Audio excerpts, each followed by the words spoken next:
ہو سکتا ہے آج کے دور میں ہاتھ کا استعمال تمہارے لیے بہت مصیبت بن جائے، تمہارا اس کے اوپر حکم نہیں چلتا ہو، زبان کا استعمال نہیں کر سکتے ہو، مجبور ہو، تو اس میں کیا مجبوری ہے کہ اپنے دل سے برا جان کر کے اٹھو؟ اور یہ بھی نہیں کرتا تو سمجھ لو کہ ایمان کا آخری حصہ بھی اس کے دل سے چلا گیا۔ ایمان جس کے پاس تھوڑا سا بھی باقی ہے وہ برائیوں کو دیکھ کر کے وہ برانگیختہ ہوگا، اس کی طبیعت برائیوں کو دیکھ کر کے ماننے کو کبھی تیار نہیں ہوگی۔ اس لیے خیر امت کا جو سٹیٹس ہے اس کو مینٹین کرنا ضروری ہے۔ یہی تو بات ہے میرے عزیزو، ہزار طرح کی مصیبتیں آئیں ہم پر، لیکن ہم اس مشن کو نہیں چھوڑ سکتے جو ہمارے ایمان کا حصہ ہے، جو ہمارے ایمان کا حصہ ہے۔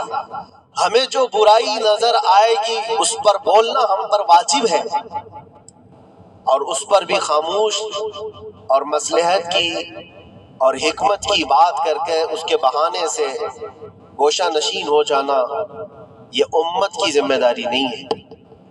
یہ تو راستہ تلاش کرنے اور بہانے کی بنانے کی ذمہ ایک سوچ ہے۔ باقی ہر عالم دین ہو، ہر مومن ہو، برائی کو دیکھے تو اس کا اظہار کرے اور لوگوں کو روکنے کی کوشش کرے۔ ایک بات اور میں بتاؤں، معاشرے میں کچھ سود خور ہیں، کچھ شرابی ہیں، اور ان کے متعلق ایسا ہے کہ وہ اچھا اثر اور رسوخ رکھتے ہیں۔ ہمارے علاقے میں ایک مرتبہ ایسا ہوا تھا کہ مجھے ایک جگہ تقریر کے لیے بلایا گیا اور کہا گیا پہلے ہی سے کہ یہاں پر سود کا کاروبار زیادہ چلتا ہے، آپ اس پر برائے کرم کچھ نہ بولیں، کیونکہ ہمارے محلے کے بڑے بڑے ذمہ دار لوگ جو ہیں وہ سب اس کاروبار میں مصروف ہیں، آپ سود پر کچھ نہ بولیں، باقی آپ کی ہر تقریر سننے کو تیار ہے۔ میں نے اس دن قسم کھا لی، پورا 1 گھنٹہ سود پر ہی میں نے بیان کیا۔ نہیں بلانا اس کے بعد نہ بلاؤ، لیکن ہم سمجھوتا اس بات پر نہیں کرتے کہ تمہاری طبیعت دیکھ کر کے بات کریں، ہم رسول اللہ کی شریعت دیکھ کر بات کریں۔ ایک عالم دین کا یہ حق ہے کہ وہ برائی کو دیکھے تو اس کا اظہار کر کے منع کرے۔ مخالفت ہوگی، ہمیں پتہ ہے، برائیاں کرنے والے کریں گے، لیکن یہاں پر ایک بات مجھے یاد آتی ہے، اس بزم میں مقصود ہے اصلاح مفاسد۔ نشتر جو لگاتا ہے وہ دشمن نہیں ہوتا۔ ڈاکٹر تمہاری پھوڑی کو اگر کاٹتا ہے چاقو سے تو وہ قاتل نہیں ہے، وہ کلر نہیں ہے، وہ تمہارے جسم سے پھوڑی کو کاٹ رہا ہے، وہ ناسور کو نکال رہا ہے۔ تمہارے اندر برائی کو اگر ہم روک رہے ہیں، برا تھوڑی دیر کے لیے لگے گا۔ اسی لیے میں اکثر ایک جملہ کہتا ہوں، بخار کی دوا کڑوی ہوتی ہے، نگل لو تو فائدہ ہے۔ ظاہر سی بات ہے تمہارے اندر کچھ برائیاں ہیں، اگر ہم نے اس کو کہا، انگلی رکھی، تو ہو سکتا ہے آپ ہم کو علماء کی فہرست سے ہی ہٹا دیں گے، کہیں گے یہ مولانا ہی نہیں ہے، یہ عالم ہی نہیں ہے، کیونکہ طبیعت جلدی کسی کو ایکسیپٹ نہیں کرتی۔ برائیوں سے روکنا ایک بہت بڑی ذمہ داری ہے۔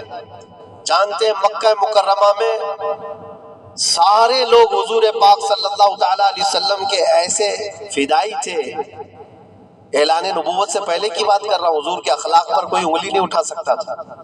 جتنی اچھائیوں کا حضور نے حکم دیا سب کو وہ ایکسیپٹ کرتے تھے، مانتے بھی تھے، لیکن جہاں برائیوں کے لیے روکا کہ یہ غلط ہے، اس کو ایکسیپٹ کرنے کو طبیعت نہیں مانتی۔ اتنے سالوں سے ہم کرتے آ رہے ہیں، ابھی آپ آ کر روک رہے ہیں، یہی تو دشمنی شروع ہوئی۔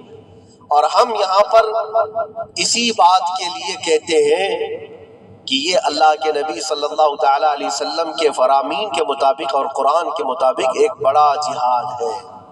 برائیوں سے لوگوں کو بچانا، روکنا اور اپنے نفس کو بچانا، یہی جہاد جس کے متعلق حدیث پاک میں ملتا ہے، رجعنا من الجہاد الاصغر الى الجہاد الاکبر۔ جو جنگ ہوتی ہے نا آمنے سامنے میدانوں میں، اس کو حضور نے فرمایا یہ چھوٹا جہاد ہے، اور برائیوں سے لڑنا یہ بڑا جہاد ہے۔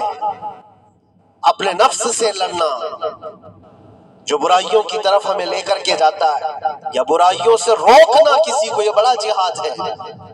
یہاں پہلوانی دکھانا، ایک دوسرے کو کشتی میں پچھاڑ دینا، یہ تو طاقت کا کھیل ہے، لیکن کسی کو برائیوں سے باز لے کر کے آ جانا، یہ بہت بڑی طاقت کا مظاہرہ کرنا ہوتا ہے، بہت بڑی۔ اگر تمہاری زبان سے کوئی بچ گیا برائیوں سے تو سمجھ لو کہ تم نے اس کے ساتھ ایک بہت بڑا کار خیر کیا ہے۔ اللہ کے نبی صلی اللہ علیہ وسلم فرماتے ہیں حضرت علی سے، یا علی لَأَن يَهْدِيَ اللَّهُ بِكَ رَجُلًا خَيْرٌ لَكَ مِنَ الدُّنْيَا وَمَا فِيهَا۔